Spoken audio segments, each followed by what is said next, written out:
kampus teologi itu adalah proyek rugi. Itu proyek rugi. Jadi kalau orang mau bangun kampus dari awal, apalagi seperti saya tidak ada modal, hanya modal rohani, ada modal dengkul, itu kan modal rohani klasik. Hanya itu aja. Jadi siap untuk menerima apa adanya, menerima baju apa adanya, sepatu apa adanya, makanan apa adanya, kehidupan apa adanya. Kalau saya menjadi kaya, saya tidak mau jadi menangani kampus. Saya kan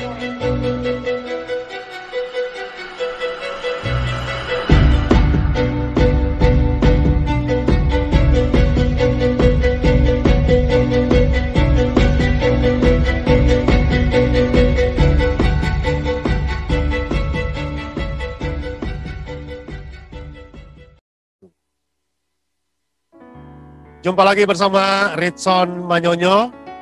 Senang jumpa dengan para penonton sekalian. Doa dan harapan saya, para sahabat disabilitas semua ada dalam kebaikan, sukacita, dan cerah ceria. Untuk itu, bagi yang belum like, share, comment, and subscribe, juga menyalakan lonceng notifikasinya, agar sesegera mungkin melakukannya untuk mendukung channel ini bisa berkembang dengan baik dan mendatangkan kebaikan bagi banyak orang. Sahabat disabilitas, saat ini spesial buat saya karena saya diberi kesempatan untuk berjumpa dengan guru saya, orang tua saya, motivator saya, yang juga salah satunya yang membuat saya bisa sampai di tahap ini. Wow, itu keren. Dan kita sapa saja. Salam jumpa Bapak Pendeta Dr. Wely Pandensolang. Shalom, selamat berjumpa untuk Pak Ritson dan organisasi yang diasuh, dilayani, dan juga pemirsa dan juga mitra Pak Ritson di mana saja berada. Tuhan berkati. Ya, kabar baik ya Pak? Baik, sehat. Ya, sedikit sebelum kita ngobrol, di musim pandemik kegiatan Pak Pendeta seperti apa? Ya, jadi waktu pandemi memuncak bulan kurang lebih Mei, Juni, saya berpikir stagnan pelayanan. Ya. Tapi manusia bisa stagnan, Tuhan tidak pernah stagnan. Ya. Justru seperti yang dilakukan oleh Pak Ritson dan banyak teman lainnya, STAGP justru lebih luas membuka pelayanannya dengan pelayanan daring itu, baik melalui khotbah, melalui pengajaran-pengajaran di kelas sekolah teologi, dan juga webinar, dan terlibat juga dengan ada beberapa akhir-akhir ini yang kelompok-kelompok yang boleh dikata itu menolak kebenaran Alkitab, kasarnya itu bidat-bidat akhir zaman, sehingga terlibat di dalam diskusi, tapi itu bukan titik poin pertama. Poin pertama adalah penyebaran berita kebenaran itu Injil disebarkan secara masif. Jadi, sehingga dari situ ada pelayanan-pelayanan terbuka.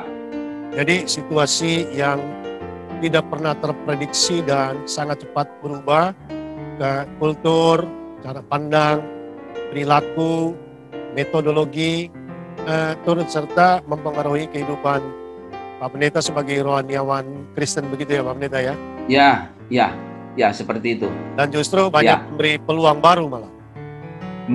Betul, memberi peluang baru sehingga teraplikasi semua metodologi yang didapat di dalam pelajaran dulu pernah belajar dan sedang digodok di dalam kurikulum kita, penjangkauan jiwa, penjangkauan komunitas tertentu. Bahkan puji Tuhan ada terbuka komunitas di Amerika besok mulai. Wow, ya. Tapi orang-orang Indonesia yang di Amerika besok mulai kelasnya. Jadi, kelasnya. Justru jangkauannya unlimited, tanpa batas. Betul. Ya. Bisa sampai mendunia. Kalau dulu kan terbatas, Depok, Jakarta, Manado. Di PFN aja terus, PFN, Depok, Manado. Baik, sahabat disabilitas, Pak Pendeta Dr. Wely Pandensolang ini adalah owner, ya, pendiri, dan juga sekaligus ketua atau rektor daripada STT Agapes Jakarta. Nanti beliau akan cerita banyak soal itu. Tetapi di sisi lain beliau juga adalah seorang gembala di gereja dan pengajar. Sekarang justru masuk di ranah apologetika di media sosial. Nah ini saya banyak ikut video-video beliau menjawab banyak sekali perkembangan pengajaran-pengajaran dalam teologi kekristenan. Dan sebentar kita akan sedikit mengulik soal itu. Nah, mungkin awalannya Pak Pendeta bisa dicerita bagaimana menjadi pendeta, singkat saja, kemudian selanjutnya tentang STT Agape dan dunia pelayanannya Pak Pendeta, silakan. Ya, masih remaja saya tidak pernah, jangankan berkeinginan, bermimpi pun menjadi pendeta. Karena pengalaman dari kampung, saya dipesan oleh papa saya belum bertobat waktu itu, tapi sebelum mati dia udah bertobat, sebelum meninggal. Dia bilang jangan jadi pendeta, di kampung itu gaji pendeta 30.000 per bulan. Itu di itu kan mana itu Pak Pendeta? Di kampung kami Sulawesi Utara, di Sitaro, bukan di Manadonya, Sitaro ya, Sitaro Sagerta Laut itu. Sagerta Laut. Ya. Tapi Tuhan mendengar panggilan, mendengar komentar atau statement yang kontroversi dengan sorga itu, dia tangkap. Lalu singkat ceritanya, sesudah sekolah umum Fakultas Ekonomi Unsrat, saya menyerahkan diri menjadi hamba Tuhan. Awalnya di Triple C, Campus Crusade for Christ LPMI, lalu kemudian melanjutkan studi di Jogja, dan kemudian menjadi pendeta. Sekaligus mendirikan kampus ini 96.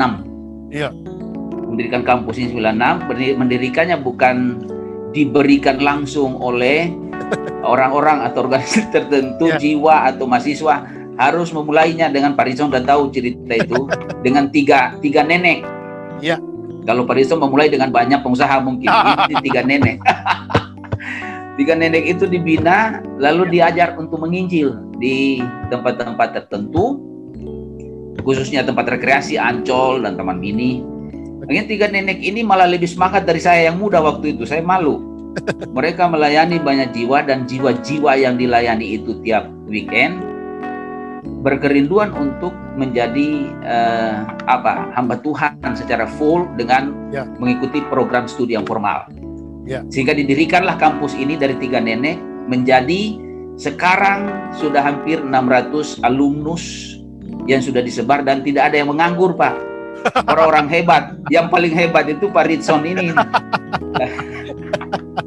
Karena saya bersyukur alumnus kita itu boleh dikata begitu, tidak ada yang minta-minta pelayanan, malah menyediakan pelayanan. Seperti itu, Pak. Dan berarti awalnya kuliah bukan teologi ya, Pak Pendeta ya? Kemudian sayanya maksudnya? Saya Fakultas Ekonomi. Kenapa Fakultas Ekonomi? Pak Rizal udah bisa menebak. Supaya saya mau jadi orang kaya gitu, jadi pengusaha.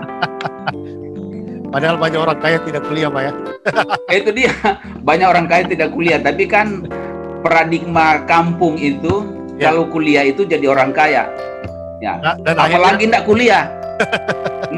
Dan akhirnya ambil keputusan untuk masuk studi di kampus di Jogja. Kampus, mengambil keputusan, dan saya kira langkah itu yang diambil, saya lihat benefit ilahinya lebih besar dari kalau saya kerja di bank atau membuka satu perusahaan. Mengapa kita harus memilih mendirikan kampus, bukan gereja atau mungkin lembaga swadaya masyarakat? Mengapa harus sekolah tinggi teologi? Kalau saya melihat ini semacam komparasi, gereja tidak salah. Tapi saya melihat potensi saya mengukur potensi saya ini agak subjektif waktu kuliah. Kalau saya berpikir, kalau mendirikan gereja, pasti komunitasnya mungkin bisa sampai 5.000, 10.000. Itu kalau memang 1.500, itu jemaat yang dalam tanda petik yang stagnan hanya dalam beribadah, berfellowship dan sebagainya. Kalau saya dirikan kampus, saya bukan hanya mendapatkan jemaat, tapi mendirikan para leader. Saya berprinsip student today is leader of tomorrow. Jadi saya tidak bisa temukan kalau saya di gereja, yaitu Saya temukan itu kalau saya buka kampus, karena di kampus itu adalah lembaga riset, lembaga pembentukan karakter leadership, dan lembaga pengembangan ilmu pengetahuan teologi itu. Kalau di gereja ada teologi tapi terbatas. Ya. Nah, bagaimana menjangkau itu? Saya harus buka kampus. Dan itu terbukti.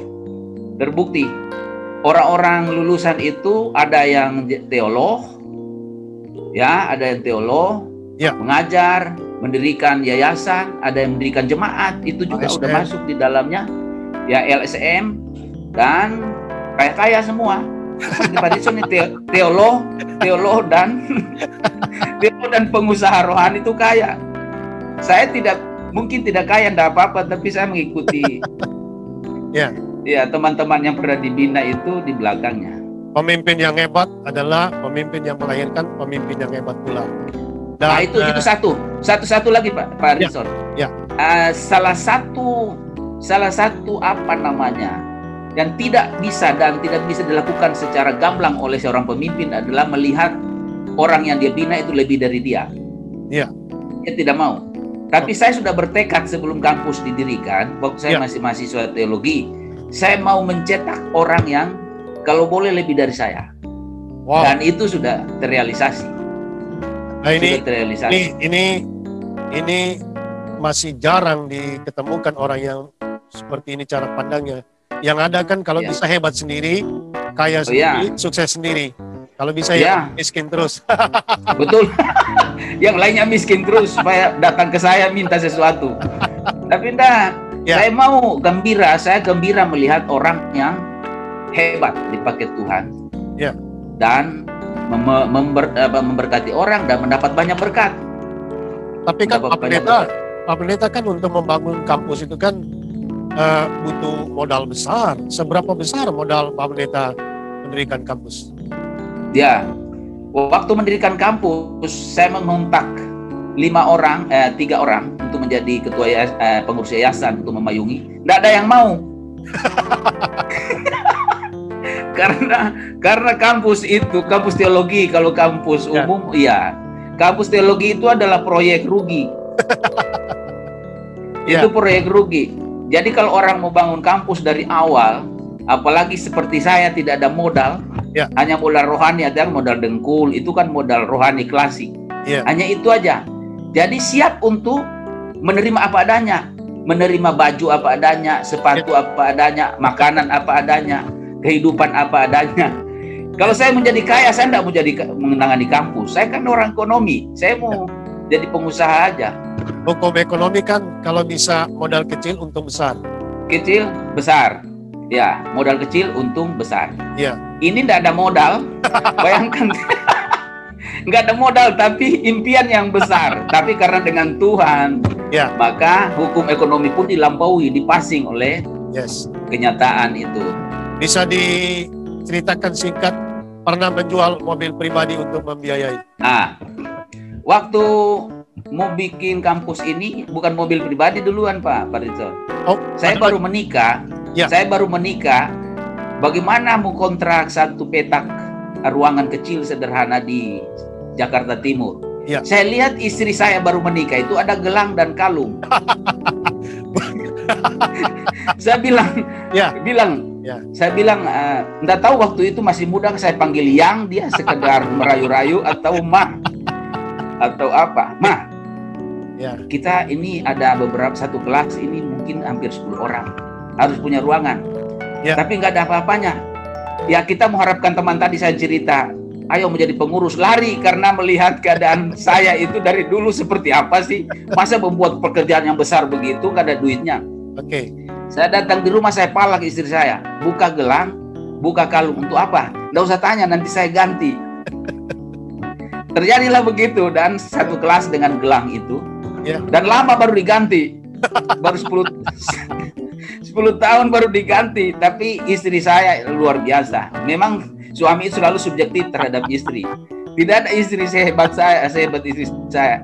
Dia tidak tuntut, tapi tiap hari saya lihat tatapan matanya seperti ganti kalung, ganti gelang. Bahasa kalbu ketahuan ya Pak ya? Ketahuan kan tiap hari ketemu di dapur, di kamar. Mau lari kemana? Ya. Saya bilang tunggu. Nah, jadi seperti itu. Nah, sudah berkembang. Lalu suatu ketika di PFN, Pak Rizal udah tahu, di tempat apa gitu, disegel kampus kita. Oke. Disegel kampus kita dan mahasiswa. Kalau disegel waktu libur enak. Iya. Ini disegel waktu kuliah aktif. Iya. Jadi mahasiswa dosen ada di depan pintu ruangan kuliah lagi disegel. Tambah lagi berdering handphone. Ya. Kalau Bapak mengurus kampus, kalau berdering handphone tidak ada lain. Tidak ada lain, Pak. Apalagi telepon dosen. Tidak ada lain, Pak. Bukan mengajak makan bersama, tapi mana sudah 2 bulan belum dibayar. Ya. Apalagi ada asrama waktu itu. Ya. Asrama, saya menghindari telepon asrama. Asrama itu kalau telepon saya tidak ada yang lain. Kabel kompor putus, gas, Ya. air nggak ada, beras nggak ada. Dan saya lagi di mobil. Iya. PFN mau ditutup atau kantor itu, kampus ditutup, dosen langsung saya belok, saya tidak ke rumah. Ya. Mobil saya belok ke tempat penjualan mobil. Ya. Saya tidak beritahu, langsung tidak beritahu pada istri. Saya nanti bertanggung jawab di rumah. Oke. Saya selesaikan bayar, dibuka langsung besoknya. Saya bilang sama pemiliknya, jangan gembok, buka aja, saya jamin. Ini saya sudah menuju ke tempat penjualan mobil 2 kali. Iya. Jadi saya berpikir, ya rasa-rasa saya mau pulang kampung aja kalau begini ceritanya. Tapi Tuhan itu baik, sampai sekarang bisa bertahan seperti itu. Bisa dicerita kapan ST Agape berdiri dan sampai hari ini sudah berpindah berapa kali kah, dan apakah sudah punya diri dan seterusnya? Jadi saya memang merenungkan, kalau bahasa orang mengeluh itu, jangan-jangan Tuhan tidak di area sini kali ya. Nah itu salah. Salah. Hal salah. Tahun 96 sampai sekarang 24 tahun berarti. 24. Okay. Dan bukan tidak ada doa, sudah macam-macam doa kita buat. Ya. Iman, tapi saya lihat itu renungannya selama ini adalah antara Ayub dan Abraham dipanggil Ayub. Itu saya teduhnya.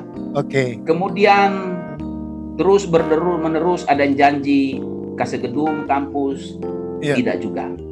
Oke. Lalu 3 tahun terakhir ini ada. Jadi dulu memulai dari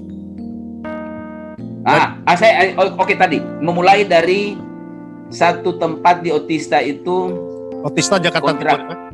Jakarta Timur. Ya. Jakarta Timur. Jadi mengontrak satu rumah, satu kamar rumah. Satu kamar rumah. Ya. Satu kamar rumah meningkat jadi 2 kamar rumah, 1 kelas 1 kantor. Ya. Nah di rumah itu rumah, namanya rumah. Jadi orang masuk, mahasiswa masuk, dosen masuk, kami masuk harus melewati tempat penjemuran. Nah jadi kadang-kala hidung kenyangkut dengan jemur-jemuran, pakaian-pakaian ibu-ibu, pakaian wanita-wanita, itu udah biasa itu. Biasa. Ya. Biasa. Terus dipindah lagi sampai 7 kali, saya hitung 7 kali pindah. Ini pertama di Otista, yang kedua? Pertama di Otista, kedua di Cipinang Cempedak. Cipinang Cempedak, ketiga? Oh sorry, yang pertama di UKI. UKI baru di Otista. Ya. Baru Cipinang Cempedak. Ya, kemudian di PFN. Gedung PFN, oke. Ya, lalu kemudian di Bonagabe, Jatinegara. Ya. Ya, sekarang pindah di PFN lagi. Pindah lagi ke PFN. Ya, lalu ada 2 kali saya lupa sebelumnya, sehingga jumlahnya 7 kali. 7 kali. 7 kali. Jadi, ya, padahal saya nyanyi lagunya. Kalau orang lain diberkati, saya juga diberkati. Saya percaya inilah berkat saya. Berkat saya setia untuk menanti berkat itu. Dan sampai sekarang masih menanti itu. Okay. Saya percaya. Ya, barangkali ada para mitra atau para mitra umum, para mitra Pak Ritson mendengar ini, siapa tahu berbeban mendoakan, minimal mendoakan. Sampai sekarang kita masih membutuhkan itu. Dan terakhir ini 3 tahun terakhir ini kita dari Korea, tapi belum juga lolos. Kita menanti ada jawaban Tuhan seperti apa.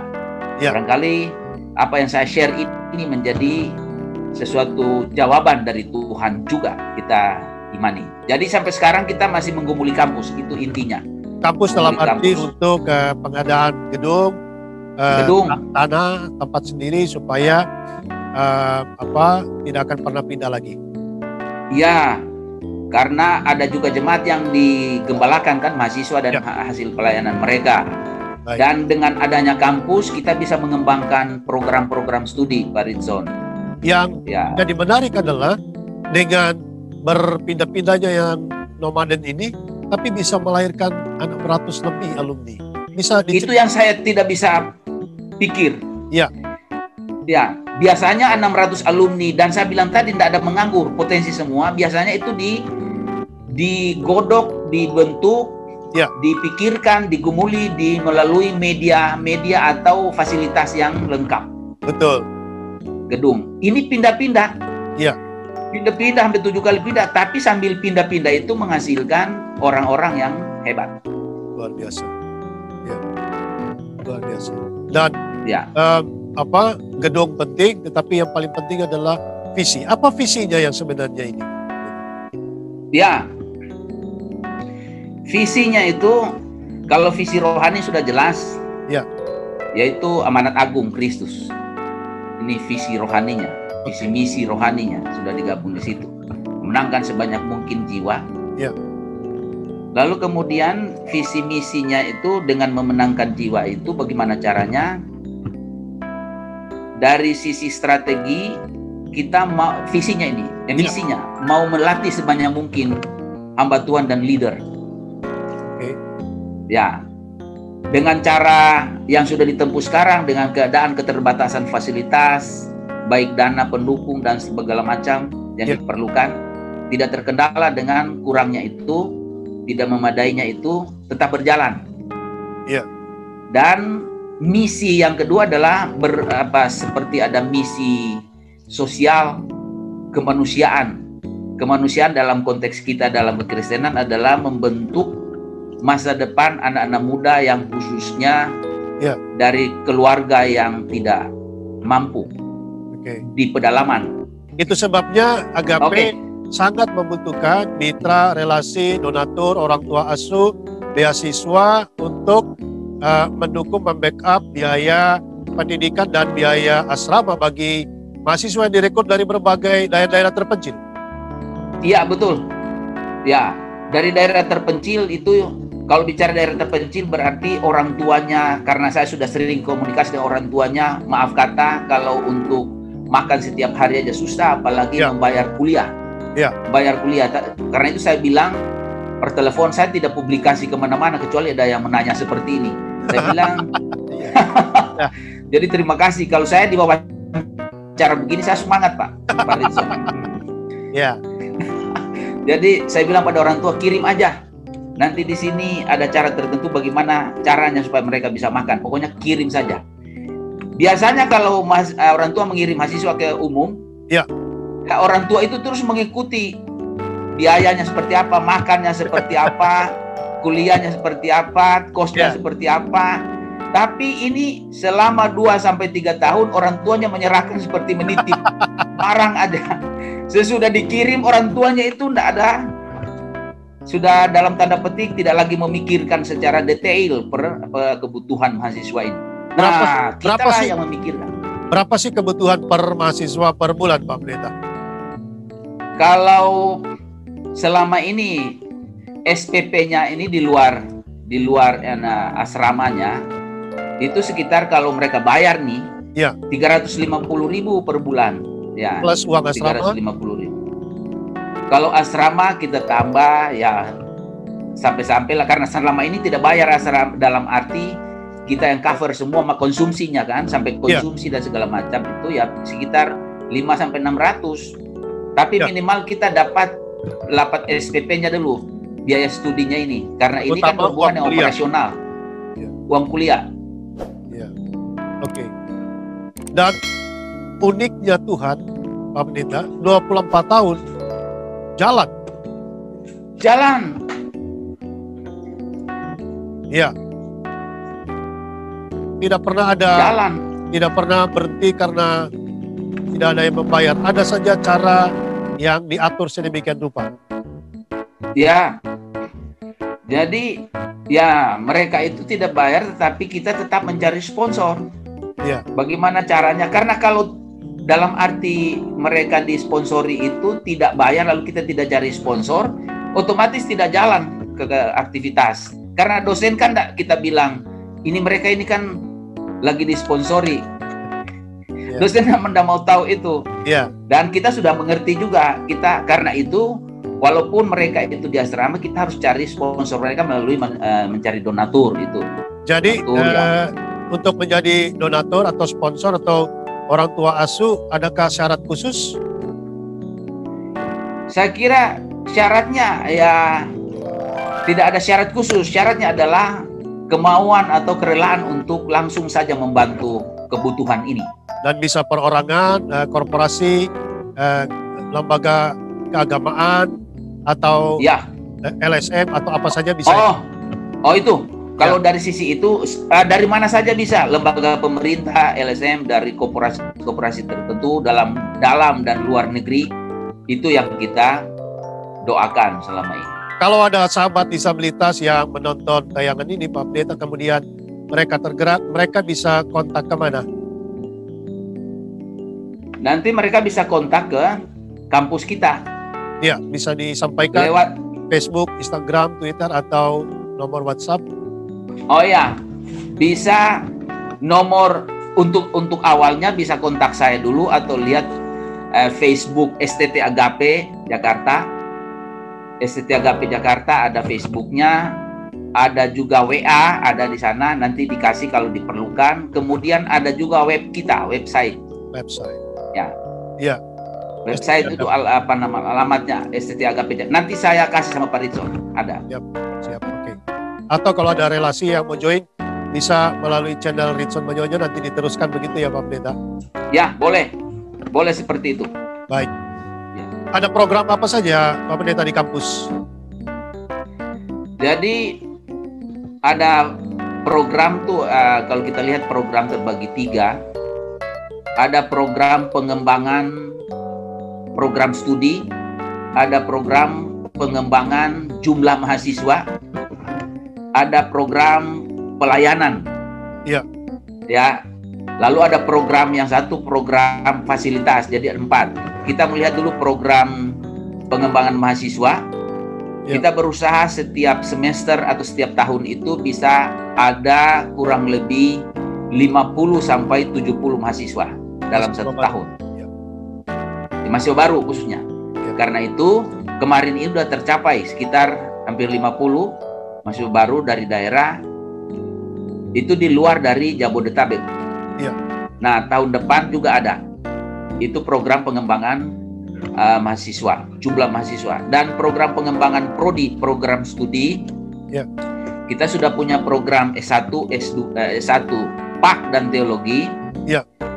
Itu sudah akreditasi, dan sekarang kita lagi mengajukan, baru selesai program S2 teologi, sudah diajukan ke Ban PT, tinggal menunggu divisasi mungkin bulan depan atau 2 bulan depan. Dan sekarang sedang membuat lagi borang, namanya borang 9 standar itu untuk S2 PAK. Belum diajukan karena lagi tengah dibuat sekarang ini. Kita memikirkan S3 karena alumni kita S2 banyak, mau S3 ke kita. Ya. Tidak bisa jalan karena terakhir sudah ditingkatkan syarat S3 itu harus punya gedung sendiri. Ya. Karena itu doa kita ke depan, walaupun seperti apa, ada tahun depan kita bisa dapat gedung fasilitas kampus ini. Ya.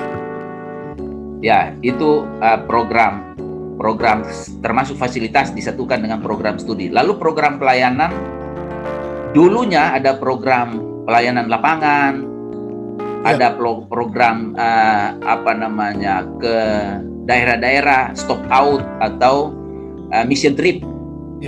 Tapi dalam hampir 1 tahun ini, realnya 7 bulan masa pandemi COVID terhenti itu, tapi ditukar dengan tadi pelayanan daring, pelayanan yang sudah dilakukan selama ini. Baik, Pak Pendeta, apa harapan terbesar kepada alumni SNT Agape yang sudah tersebar di seluruh wilayah Indonesia? Ya, jadi harapannya yang pertama, mereka dididik kalau S1 4 tahun, S2 2 tahun. Di kurikulum kita itu, Pak Ridson sudah tahu, dididik dengan kebenaran yang sungguh-sungguh, visi pelayanan yang sungguh-sungguh, etika, karakter yang sungguh-sungguh, sebab 3 itu harus jalan. Yaitu pelayanan, lalu kemampuan berteologi, dan tidak kalah pentingnya adalah karakter. Karakter. Salah satu aja hang dari 3 ini tidak juga terbentuk. Tiga-tiganya harus berjalan serentak. Karena banyak orang pintar, karakter tidak bagus. Tapi ada orang karakternya bagus, tapi IP-nya 1,2, nggak bisa juga. Pelayan, ada orang IP-nya bagus, pelayanan tidak ada. Nah, 3 hal ini. Dan contoh aja sudah terlihat pada Pak Ridson. Pak Ridson memenuhi 3 itu. Tidak ada tujuan apa-apa. Saya mau ngomong begini, pemirsa atau pendengar. Pak Ridson ini contoh ekspektasi kita. Jadi kemampuan berteologi atau kemampuan memimpin ada, lalu kemampuan pelayanan ada, dengan terbukti mengembangkan pelayanan dalam komunitas ini, dan karakter. Saya, karena semua alumni 600 itu semua lewat di kelas saya. Saya pernah mengajar. Pak Ridson pun pernah saya ajar, kan? Betul. Pernah. Jadi saya tahu semua 600 itu, karena kendati lupa namanya, saya kantongin 3 hal ini dari setiap alumni. Karena itu waktu wisuda, saya bersuka cita karena 3 hal ini meskipun tidak 100% itu bisa tercapai. Lalu nanti dikembangkan. Tidak harus mutlak tercapai di waktu kampus, di waktu kuliah sampai wisuda. Nanti dikembangkan waktu studi. Itu yang pertama. Harapan Pak Pendeta kepada alumni yang ada hubungannya dengan harapannya kampus, adalah yang ada hubungannya dengan kampus. Harapannya adalah ini kedua ini. Itu tadi yang pertama. Yang kedua adalah saya mengharapkan alumni itu back to kampus STT Agape dalam arti respect minimal mendoakan. Kalau Agape salah, saya salah, ya datanglah ke saya. Jangan digoreng sana sini. Datanglah. Tidak ada orang tua yang tidak salah. Orang sehebat Abraham aja orang tua masih bisa salah. Jadi kalau misalnya salah kampus, kan rumah sendiri. Betul. Masa rumah sendiri salah dilempar dari luar, dibakar dari luar, kan ndak nalar. Datanglah apa yang perlu dibicarakan. Jangan dengar isu di luar sana lalu ditambah-tambah. Yang lagi ironinya kalau membuat isu itu alumni, lalu mendengar menggoreng juga alumni. Nah, harapan itu. Jadi harapannya ke depan, bukan hanya sekarang ini, harapannya dari awal seperti itu. Soal tidak tercapai harapan, saya diam, itu kan tidak boleh dipaksa, itu kan hak prerogatif alumni. Saya hanya mengharap. Dalam tanda petik, saya cemburu dengan kampus lain. Alumninya datang, solid dan solid bukan solidar. Betul. Solidar, punya solidaritas terhadap alma maternya. Datang ke sana, melihat ke sana, membantu mungkin soal berikutnya. Kalau terbeban, oke. Tapi minimal menciptakan suasana kondusif terhadap kampus sendiri. Itu sudah cukup. Ya, sudah cukup supaya orang sana bisa melihat, oh seperti ini. Seperti ini. Ya, dan malah lebih lagi kalau memang bisa melihat kebutuhan kita dalam arti anak asrama. Asrama harus dibuat bagaimana mereka supaya bisa studi, bisa melanjutkan, membantu hal-hal yang diperlukan. Itu. Ya. Baik, sahabat disabilitas. Sekarang kita masuk tahun 2001 adalah tahun khusus bagi STTHGP, di mana tahun itu berani menerima mahasiswa yang difabel, tunanetra. Mengapa Pak Pendeta membuka diri atas itu? Padahal kan belum pernah punya pengalaman dan fasilitas terbatas. Untuk membuka, ulangi Pak, saya agak error punya saya. Tahun gimana tadi Pak? Tahun 2001 kan adalah tahun spesial di mana kampus STTHGP menerima mahasiswa difabel, tunanetra. Kenapa berani menerima padahal kan sarana tidak memadai dan belum punya pengalaman? Iya. Khususnya Bapak sebut tadi mahasiswa tunanetra maksudnya atau gimana? Ya, kan 2001 saya masuk di AGP. Oke. Baik. Jadi begini, mungkin agak panjang saya cerita ini berhubungan dengan inti bisa bertemu dengan Pak Ritson. Yang pertama, tadi udah disinggung visi misi STT itu, yaitu selain yang tadi melayani, itu mengangkat masa depan anak-anak muda, khususnya dari daerah dan anak-anak muda di kota juga. Intinya adalah anak-anak muda yang seolah dilihat tidak punya masa depan. Tidak punya masa depan itu karena kesulitan keluarga, karena kesulitan diri dan sebagainya. Dan tujuannya supaya saya mau. Itu yang saya rindukan sejak saya masih di bangku kuliah, belum mendirikan kampus ini. Supaya anak-anak muda tadi itu punya masa depan yang luar biasa. Jadi kalau misalnya mereka dengan orang tua mereka dilihat tidak mencukupi kebutuhan setiap hari, saya mau masih anak-anak muda itu yang mengembangkan itu bisa, dalam arti mereka tidak lagi seperti orang tua mereka, tapi malah mereka membantu orang tua, membuat mereka sukacita karena mereka bisa berkembang. Resilience. Ya, betul. Itu yang satu. Yang pertama. Jadi sekali lagi yang pertama ini adalah tujuannya mau membuat anak-anak muda itu punya masa depan, itu saja. Tidak menganggur, tapi punya pekerjaan dan bisa punya penghasilan sehingga itu buat dia dan buat keluarga dan buat orang-orang di sekitar dia yang dia kasih kalau dia berkeluarga. Yang kedua, ini prioritas kepada yang mau berjuang. Yang mau berjuang. Nah, saya lihat Pak Ritson itu punya kemampuan, punya hal ini. Walaupun dikatakan tidak bisa melihat, tetapi saya lihat Pak Ritson itu punya media visual rohani. Ya, ini baru kali ini saya kasih tahu karena ditanyain. Padahal saya masih ingat lantai 3. Lantai 3, saya masih ingat Pak Ritson berdiri di lantai 3, kita berdua tawar-menawar mau kuliah. Dalam arti kalau mau lihat, ini kalau saya merekrut mahasiswa seperti ini, dapat apa saya? Apa dia bisa? Gitu. Apa dia bisa mengembangkan diri ke depan dan seterusnya. Yang saya lihat itu Pak Ritson punya kemampuan itu. Punya visualisasi ke depan secara rohani, melihat pelayanan dan kemajuan yang besar. Jadi saya tidak melihat keterbatasan fisik.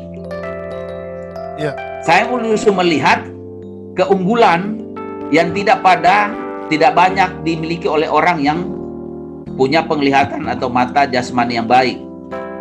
Itu dia.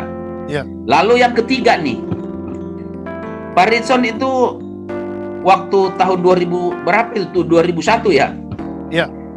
Ya 2001 tertatih-tatih naik lantai 3. Saya kan ketua waktu itu.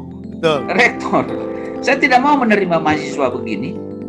Saya mau mahasiswa yang stabil, yang punya harapan masa depan. Tapi justru saya lihat 3 hal ini. 3 hal ini yang saya pantau dalam menerima mahasiswa, yaitu kognisinya, branch-nya di kelas, Lalu kemudian itu potensi satu, potensi dua adalah potensi dia punya kemampuan leadership. Ya. Dan saya lihat dari mana? Dari cara di kelas, membentuk kelompok, cara berargumentasi dan sebagainya. Dan yang ketiga punya apa yang disebut dengan social networking. Ya. Walaupun belum nyata, tapi itu sudah terlihat. Sudah terlihat. Dan Pak Ritson itu punya ini, 3 hal ini. 3 hal ini yang membuat saya tidak lagi melihat Pak Ritson sebagai tunanetra. Wow. Ya. Dan bukan isapan jempol, terbuktikan sekarang 3 hal ini. Bukan karena Pak Ritson punya kemampuan, punya leadership, bukan karena punya social net. Bukan karena yang wawancara Ritson Manyonyo, Pak. Bukan. Memang sebenarnya saya harapkan bukan Ritson Manyonyo, tapi harus harapkan juga Ritson Manyonyo supaya Pak Ritson melihat juga kebutuhan saya di sini. Jadi ini tidak karena Bapak yang supaya pendengar atau pemirsa, bukan karena Pak Ritsonnya yang wawancarai saya ngomong ini. Saya simpan rapat-rapat ini, saya tidak ngomong kepada siapa-siapa. Ya, Tuhan punya rencana untuk ini bisa dibuka. Dan apa yang saya lihat di 2021 sampai sekarang berapa tahun ya Pak Ritson? 2001 maksudnya. 2001, ya, 19 ya? 19 tahun. Ya. 3 hal ini dan di atasnya itu terrealisasi. Dan buktinya yang pertama saya katakan supaya mereka punya masa depan. Pak Ritson masa depan luar biasa. Saya dengar di Poso adalah juragan cengki atau cingke. Waktu saya lihat di video lagi metik cingke, hal pertama tadi saya langsung teraplikasi. Ini saya mau pemuda-pemuda dulunya lagi papa yang tidak punya masa depan, seolah-olah akhirnya sekarang punya lahan, punya ladang, punya kemampuan, punya berkat. Jadi apa yang saya taruh dari awal terlaksana semua. Poinnya sahabat disabilitas adalah sebagai penyandang disabilitas kita harus struggle karena bagaimana memberi penilaian kepada masyarakat adalah bagaimana kita berperilaku dalam kehidupan sehari-hari, dan itu tidak mudah dan butuh perjuangan yang besar. Nah, Pak Pendeta, STT Agape dengan segala dinamikanya akan segera kita doakan akan mendapatkan gedung permanen, dan ekspektasinya kontribusi kampus bagi bangsa apa? Kontribusi bagi bangsa. Ya. Jadi kontribusi yang pertama ya secara rohani, karena payung ini rohani. Kita akan membangun bangsa ini dari sisi akhlak. Ya. Karena sekarang ini kita lihat akhlak, orang mengatakan beragama, orang mengatakan rohani, tapi terukur dengan parameter akhlak revolusi yang tidak relevan. Ya. Jadi itu yang mau dicapai, menjadi pemimpin rohani yang itu bahasa mereka akhlak, bahasa kita dalam memimpin rohani yang punya hati Yesus di dalamnya, hati hamba, hati Alkitab, hati pelayanan. Dan itu untuk hamba-hamba Tuhan, untuk rohaniawan. Ya. Dan rohaniawan ini diharapkan bisa membina kader-kader Kristen khususnya yang non-rohaniawan, duduk di pemerintahan. Kalau kita melihat saudara-saudara kita yang lain, misalnya mereka punya lembaga seperti ICMI, mempersiapkan leader-leader mereka secara rohani dalam tanda petik untuk duduk di bangsa ini. Nah, ekspektasi saya seperti itu. Alumni-alumni ini bisa berkembang selain mengembangkan area rohani, juga melatih leader-leader yang profesional di garda profesional itu dan juga di marketplace itu, memiliki hati yang akhlak tadi, yang alkitabiah, rohani, memiliki Yesus. Karakter mereka dibenahi oleh Yesus sehingga mereka entah menjadi pejabat, menjadi profesional, menjadi pengusaha, menjadi apa saja, mereka bisa membuat sesuatu yang dilirik oleh masyarakat dan bangsa. Dan itulah kontribusi. Kalau misalnya dari harapan Agape ini, ST Agape, alumni yang bisa melakukan itu, kemudian ada pejabat-pejabat yang lahir dari tangan alumnus, tangan alumni, membentuk mereka.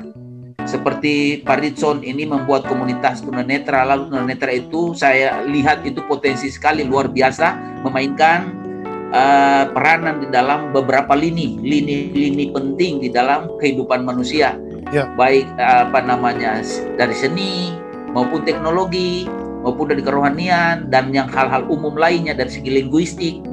Nah, ini bisa diserap untuk membangun bangsa ini. Jadi sangat luas ekspektasi kita. Tapi lagi-lagi ekspektasi itu kita harapkan, tadi sudah diulang-ulang ini, kita akan membuat lebih besar ke depan dengan adanya fasilitas. Fasilitas yang lebih memadai akan mendukung program pengembangan maksimal terhadap bagaimana kita memberi kontribusi positif bagi bangsa ini. Sedikit Pak Pendeta, dari perspektif teologi atau konsepsi kekristenan atau kitab suci agama Kristen tentang penyandang disabilitas itu seperti apa sudut pandangnya sebagai penguatan kepada mereka yang menyaksikan tayangan ini? Baik, secara teologi dan secara alkitabiah. Kalau secara alkitabiah berarti catatan Kejadian sampai Wahyu. Secara teologi artinya catatannya sudah diolah dalam bentuk doktrin dan keyakinan.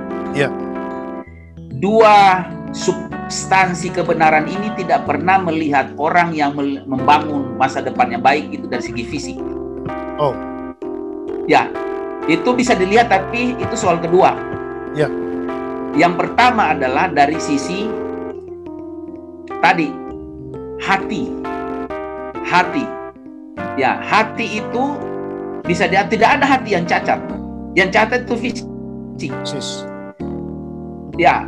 Kalau analogi yang sudah klasik itu seperti misalnya orang Israel memilih Saul. Mapan, tapi dibuang Tuhan. Dari segi Saul, cara melempar lembing jauh lebih hebat dari Daud.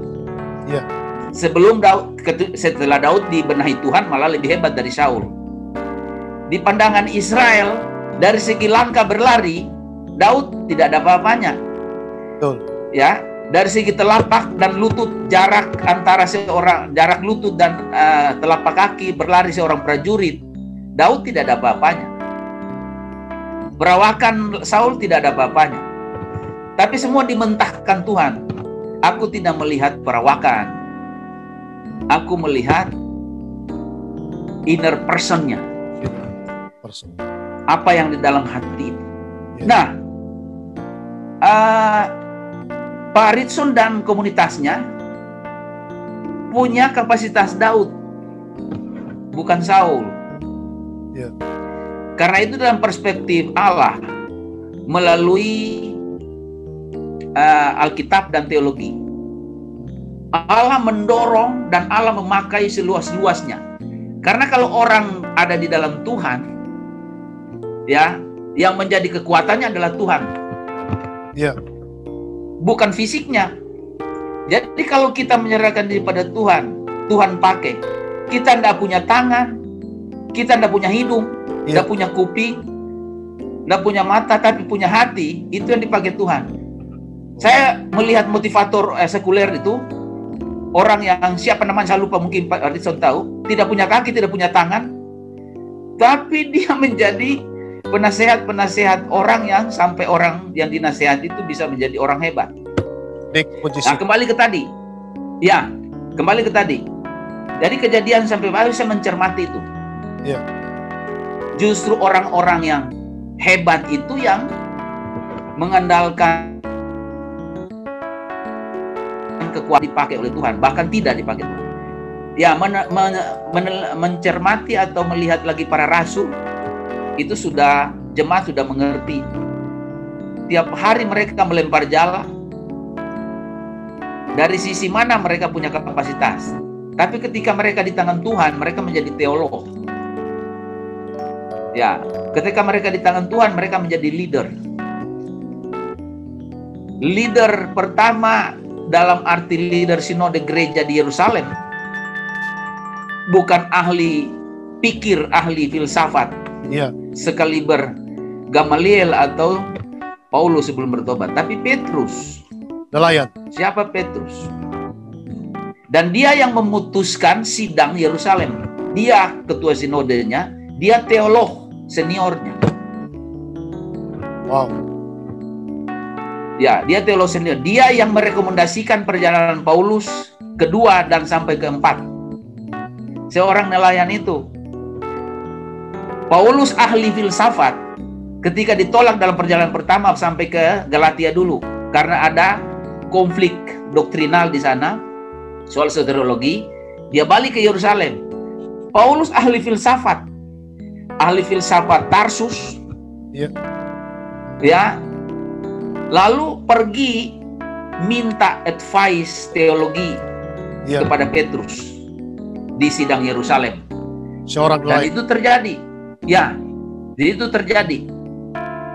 Perjalanan kedua, 3, 4 menyebabkan kekristenan gereja tersebar karena kontribusi seorang yang tadinya tidak dipandang dari segi fisik, pengetahuan dan segala macam, tapi luar biasa. Jadi catatan PL dan PB sangat mendukung komunitas atau kaum disabilitas ini bisa dipakai Tuhan.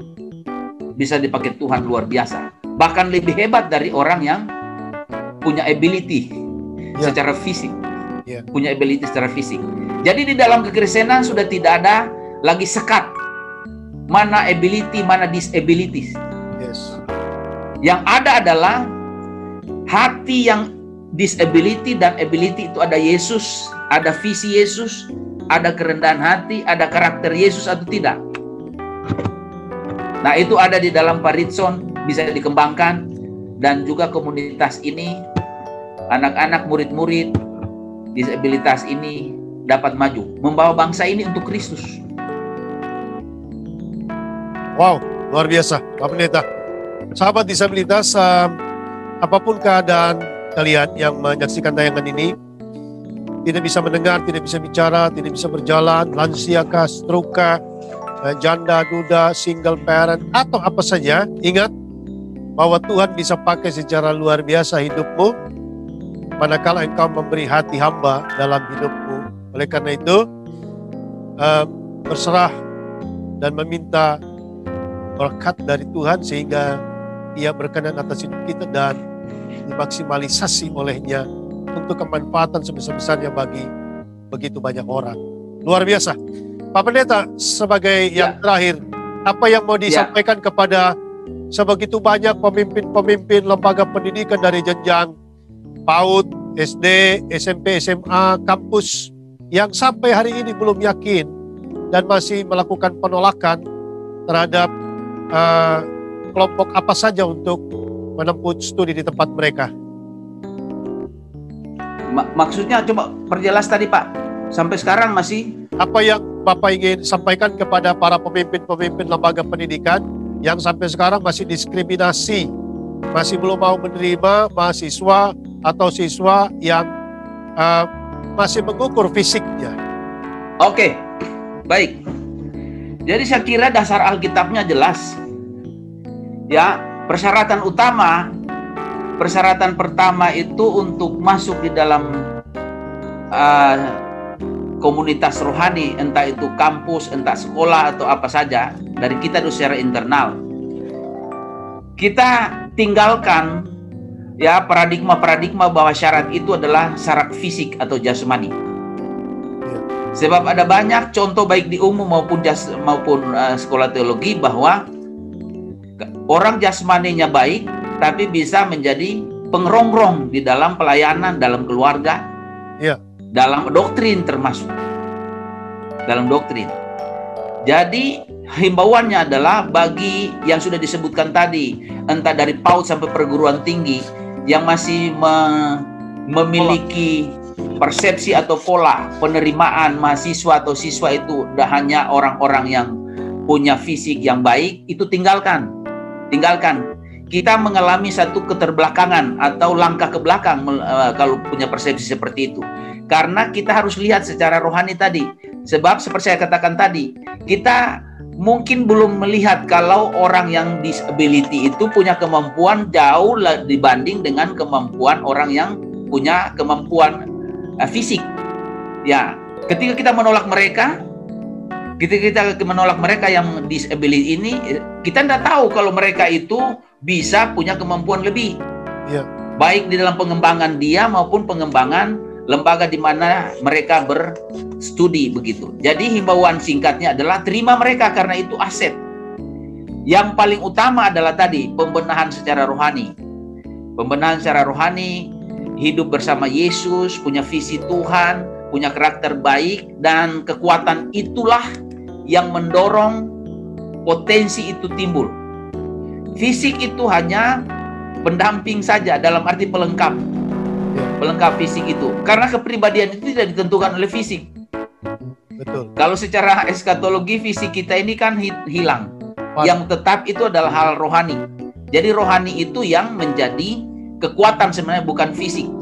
Selama rohani itu adalah fisik, terlihatlah kasat mata seperti ini. Tetapi yang mengendalikan kekuatan yang mengendalikan kemajuan, kemampuan, dan juga kebaikan itu di dalam hidup orang-orang itu adalah apa yang ada di dalam diri orang itu, yaitu hal-hal rohani. Jadi bagi saya atau bagi kita, saya himbau, lihat rohaninya, lihat aspek non fisiknya, spiritnya, bukan spirit ya, yaitu yang spiritnya, bukan fisik. Fisik tetap, kalau misalnya fisik terbatas, kita cari solusi. Ya. Tapi di dalam fisik terbatas itu ada non fisik atau spirit yang jauh melampaui harapan-harapan yang bisa dilakukan oleh orang yang fisiknya baik. Wow, luar biasa. Sangat tercerahkan dan sangat menguatkan. Ya. Dan sahabat bisa beli. Karena itu lagi Pak Ridwan, kalau misalnya ada mahasiswa mau masuk ke Agape yang tunanetra, apa saja kita terima. Kalau ada, kita terima. Rekomendasi saja kita terima. Keren. ST Agape hebat, keren, dan terima kasih karena telah melahirkan paling tidak salah satu disabilitas di Indonesia sudah menikmati jenjang pendidikan di ST Agape. Sahabat disabilitas, bahwa bagaimana kita memandang kehidupan ini, memandang seseorang tidak bisa karena tampilan casingnya, tetapi ada hal yang lebih penting, spiritual yang akan menuntun ke kehidupan yang lebih baik. Dan hari ini kita mendengarkan perbincangan bersama Pendeta Dr. Welly Pandensolang yang telah melaksanakan, telah memulainya, dan bahkan membuka diri terus untuk hadir, lembaganya, hatinya, pikirannya, ya, infrastrukturnya untuk mendukung dan menopang para penyandang disabilitas di Indonesia. Sekali lagi, silakan mendukung ST Agape Jakarta dalam segala hal. Dan kita berdoa, mudah-mudahan tahun depan segera ada gedung permanen STT Agape Jakarta, sehingga begitu banyak generasi muda di Indonesia dipersiapkan untuk dapat berkontribusi terhadap pembangunan manusia di Indonesia. Untuk itu jangan lupa like, share, comment, and subscribe, serta menyalakan lonceng notifikasinya agar channel ini dapat berkembang dengan baik, serta Anda yang terlebih dahulu mendapatkan video-video yang menarik dari kami pada waktu-waktu yang akan datang. Dan sambil kita mengingat bahwa marilah kita melihat apa yang tidak pernah bisa dilihat oleh mata orang biasa, serta pesan Ibu, jangan lupa pakai masker, jaga jarak, jauhi kerumunan, cuci tangan pakai sabun di air yang mengalir. Dan akhirnya, saya Ritson Manyonyo bersama Pendeta Dr. Welly Pandensolang dari STT Agape. Salam sehat untuk kita sekalian, sampai jumpa.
sembahyang panggil Tuhan penama.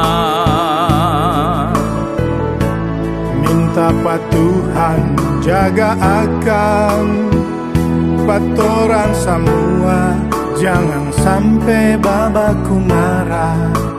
Kasihan biar torang semua rukun dan damai di dalam kasih-Nya.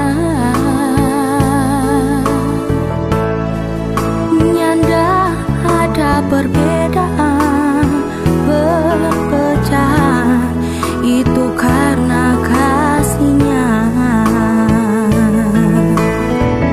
Torang semua bersaudara, torang semua satu arah. Cuma tahu satu nama, namanya Yesus yang selalu jaga patorang. Torang semua bersaudara, torang semua satu tujuan. Cuma tahu satu nama, namanya Yesus yang termanis.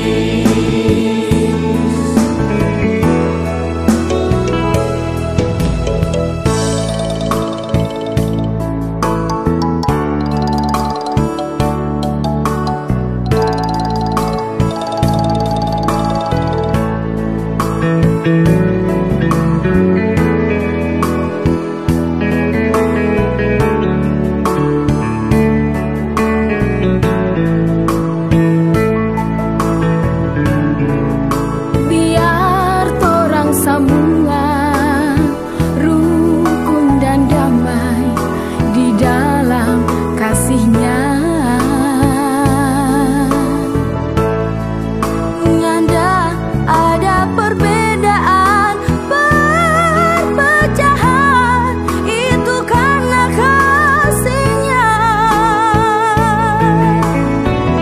Torang semua bersaudara, torang semua satu arah.